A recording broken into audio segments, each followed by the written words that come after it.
body. You got all the money in the world. You can buy primetime Deion Sanders out of his contract with Colorado. I believe in him.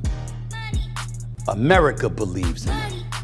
I know y'all do y'all own thing down there in Texas. But try getting that brother and see what it does for you. And I want any black student who is an athlete, and if you are a parent of a top black athlete and you are considering Texas A&M, remove them from your list.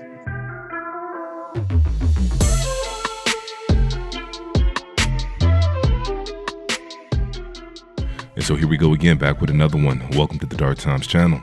And before I go ahead and get started, make sure you guys go ahead and hit that like button for me. And if you're not new to the channel and you enjoy the content so far on this channel, make sure you go ahead and hit that subscribe button for me as well. And so let's go ahead and dive right into it. Texas A&M coach Jimbo Fisher has been relieved of his duties as head coach of Texas A&M and will be paid out in the sum of $75 million over a couple of years or several years.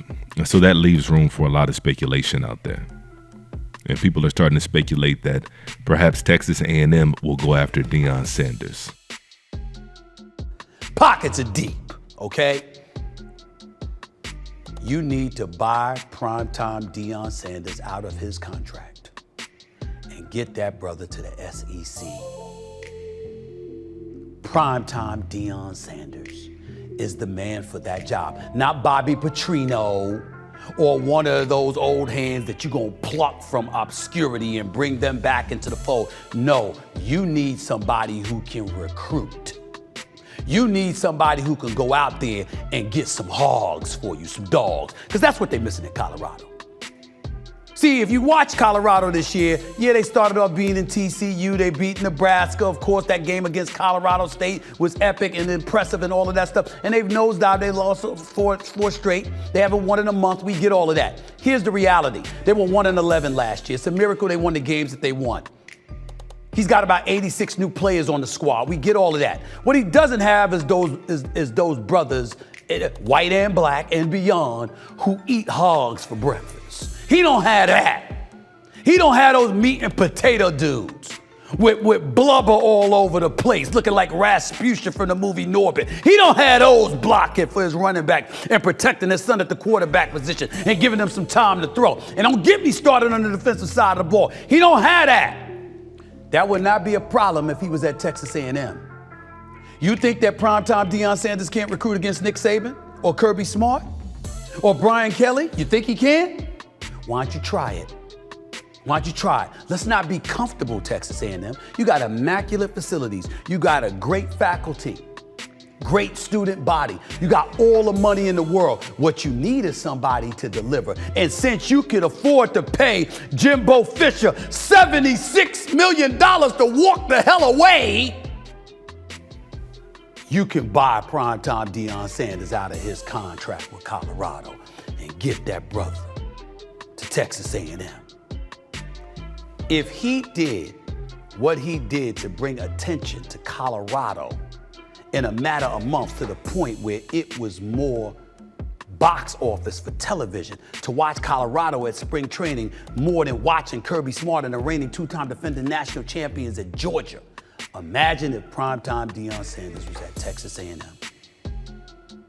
If Deion Sanders has shown us nothing else, he has shown us give him the tools to get it done, and he'll deliver. I believe in him. America believes in him. I know y'all do y'all own thing down there in Texas. But try getting that brother and see what it does for you. And so logically, what Stephen A. Smith is saying makes sense.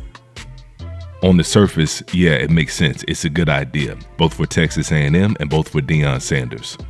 Texas A&M would get an immediate upgrade as far as a coach that can recruit like no other, a coach that has a pedigree like no other, and a coach that has proven that he can win at least at some level.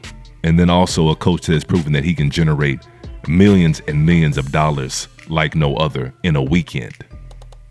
And that's all the way in Colorado. And so you can only imagine the kind of revenue that he would generate at a Texas A&M. And so, like I said, on the surface, it sounds like a match made in heaven.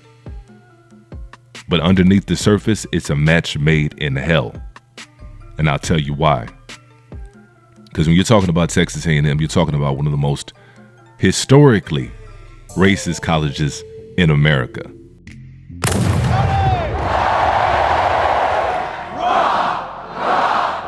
A group of 60 students from Uplift Hampton Preparatory in Dallas were visiting the A&M campus as part of a college tour when West says a girl on campus walked up to them, showed the students her Confederate flag earrings, and started hurling racial slurs at them, including using the N-word. The president of Texas A&M University has resigned. Kathy Banks said the negative press following the controversial hiring process for a black professor became a distraction.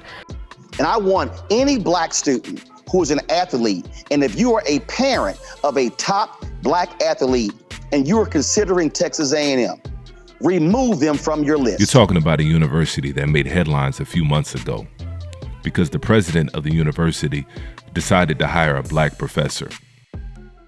In Banks's resignation letter, she said, quote, "The recent challenges regarding Dr. McElroy have made it clear to me that I must retire immediately." And people forget Texas A&M had a black head coach, Kevin Sumlin. He brought Texas A&M back into relevancy. And what did they do? Racist hate mail that someone received after losing to UCLA. Robin, people like this, they are the absolute worst part of sports. And Kevin Sumlin, no disrespect, was one of the so-called good ones. So you can only imagine how they would treat Deion Sanders. The moment he goes on a losing streak, say he loses 2 or 3 games in a row, that would be a wrap. They would be calling for him to be fired immediately. He would get no grace.